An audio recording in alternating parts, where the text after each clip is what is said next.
I'm Shelley Yarbrough, and this is your video on poetry reading. Why do people have such a hard time reading poetry? Well, I have a theory on that. My theory is that they're just reading it wrong. Typically, we approach reading stories or novels kind of like following a map to get to a destination. We start at the beginning, we go to chapter 2, 3, 4, 5, and in the end, it all makes sense. We arrive at our destination. Rarely do we follow the steps on the map and we arrive at our destination. Rarely do we find ourselves saying, well, how do we get here? It just doesn't make sense. What happened? We're not confused along the way. We generally follow our steps and they lead us to where we need to go. Poetry is not written that way. It doesn't work that way. Poetry is not like following steps on a map to get to a destination in the end. And that's what people get frustrated by, because they're trying to read it the same way they read everything else. So they're reading from beginning to end, and they're frustrated because at the end it still doesn't make sense. So I'm trying to help here with this. And the way I describe reading poetry is I want you to think about it less like a map to get to a destination, more like a puzzle. I have here a very fine Care Bears puzzle, but that belongs to my daughter. And anybody who's a true puzzler probably won't admit it, but anybody who's a true puzzler knows when you have those big puzzles laid out on the table, you never just start picking up pieces and going at it.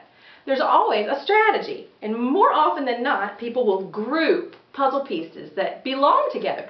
So they'll say, okay, here, see, I have some straight edges. So they'll put all the straight edges in a pile together. And then they might say, okay, well, here I have a bunch of pieces that have purple. So I'm going to put all my purple pieces together. And it makes the job easier. It makes it make sense. Suddenly things start to belong together. That's how you want to read poetry. A poet isn't going to tell you what to think. A poet is more like a painter. A poet wants to create an experience for you. And if they throw you just the right word clues, you should get what they want you to get. All on your own, okay? So, what we do when we read poetry, and I'll show you an example with this poem that I don't believe is in your textbook. It's by William Carlos Williams called This Is Just to Say. So I'm going to kind of show you how we sort of take the poem apart and how we guess. And you feel like you're guessing a lot of times. That's okay. Guess, and then eventually all those guesses sort of start to line up a little bit. So This Is Just to Say by William Carlos Williams. I have eaten the plums that were in the icebox, and which you were probably saving for breakfast. Forgive me. They were delicious, so sweet and so cold. Perfect example of a poem which leaves people scratching their heads when they're finished reading it. They say, well, okay. This is my quote, famous quote from Shelley Yarbrough. A poem about a tree is never just about a tree. All poems are metaphors for something else, okay? This is not a poem about somebody eating plums in the icebox only. Always keep in the back of your mind, a poem has to mean something in the world of the poem, but it also has to mean something in our world, all right? So just kind of keep that in the back of your mind. Now I'm going to show you what me, as a reader, what my first steps would be. What I do is I comment on anything that seems to stick out and not make sense, or I'll comment on anything that gives me a strong emotional reaction. So here's the kinds of comments I would make. So we have the word plums, and so I write that, oh, plums are sweet fruit. That's it. It doesn't make any sense yet. I'm just taking stabs at it. Icebox, that's another word for refrigerator, old-fashioned word for refrigerator. So I write, well, a refrigerator is usually used to preserve things and to keep them from spoiling. Keep on moving. You were probably saving them for breakfast. Well, this person has stolen something from you. Now, because this person knew that you were saving this stuff. Anybody have any roommates like that? Knew you were saving that stuff in the fridge, but ate it anyway? So this is somewhat of a confession. So that's what I wrote there. Saving it for breakfast. Keep in mind, anytime in poetry, very often when you see times of day referred to or seasons of the year, very often they correspond with times of life. So that breakfast would be youth, lunch would be midlife, and of course dinner would be getting closer to death. Spring would be youth, and then we get to summer and then fall, and you're getting older and older until winter yep, that's right, kick the bucket. So I, as a astute poetry reader, say to myself, breakfast means morning or youth. Forgive me, they were delicious. Now when I read forgive me, they were delicious together, it doesn't sound so sorry. The speaker doesn't sound so sorry in this poem. You know, not really sorry, and I just put a question mark there, maybe, maybe not, that's the feeling I have. They were delicious, another delicious, sweet, delicious and sweet, all these positive tastes. And then we have, they were so sweet and so cold. And I said, well, cold also has a negative connotation. Cold also is another word for unemotional, right? Distant. So I don't know, that doesn't seem to fit in. I'm going to put it. Maybe it'll fit later, maybe it won't. Again, we still aren't there yet.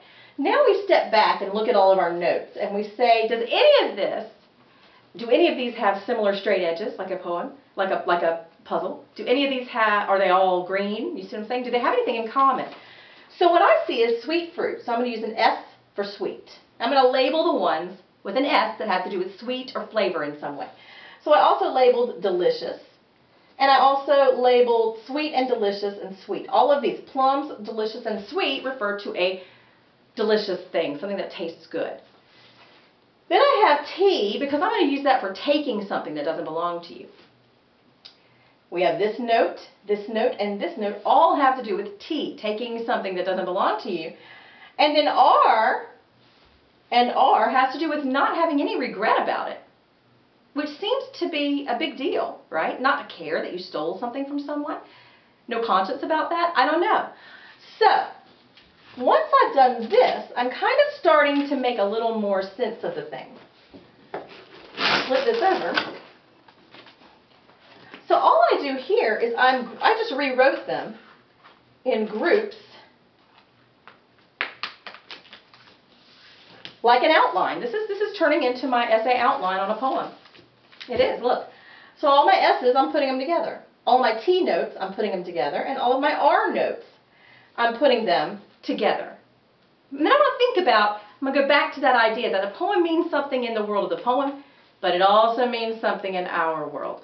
So when I look at sweet fruit, plums, delicious, sweet, I think that could be just about anything that's really good, right? Anything that's maybe tempting for us. What is it for you, chocolate? Anything tempting would count as that sweet fruit, right, that you really want. Find hard to resist. And then I have taking what isn't mine. You know, they knew. The speaker knew it didn't belong to them, knew the person, it was important to the person, but took it anyway. That's something that's forbidden, the temptation. Now we're looking at temptation of the forbidden. Do you see we're getting closer and closer to an understanding? And in the end here we have remorse. This person has no remorse, no willpower, and maybe selfish, maybe a little bit selfish. So now we're saying something about human nature. This poem isn't just about plums anymore. It's about the selfishness of human nature, the maybe even that the feeling of wallowing in something you know you're not supposed to have, this irresistible forbidden, but you just couldn't help it. You just don't care. I knew it was wrong, but I just don't even care. I couldn't help it. A lot of different ways, you know, there's a lot of different angles to take. But all of them would make sense. I'm not looking necessarily for you to find the right interpretation. I'm looking for you to find one that works, okay? And if you can give evidence, like I've done here, that your interpretation works, then that's good. That's what I'm looking for, all right? So keep in mind that poetry always means something in the world in which we live. All the literature in this whole textbook, it wouldn't be considered classic. Wouldn't be in the textbook if it weren't timeless. So we really want to show that when we write papers. We really want to show how it applies to humans in general, not just way back then, but now as well. All right, so anyway, that's my little lecture, my little mini lecture on poetry. Hope that helps you out a little bit, and see you soon.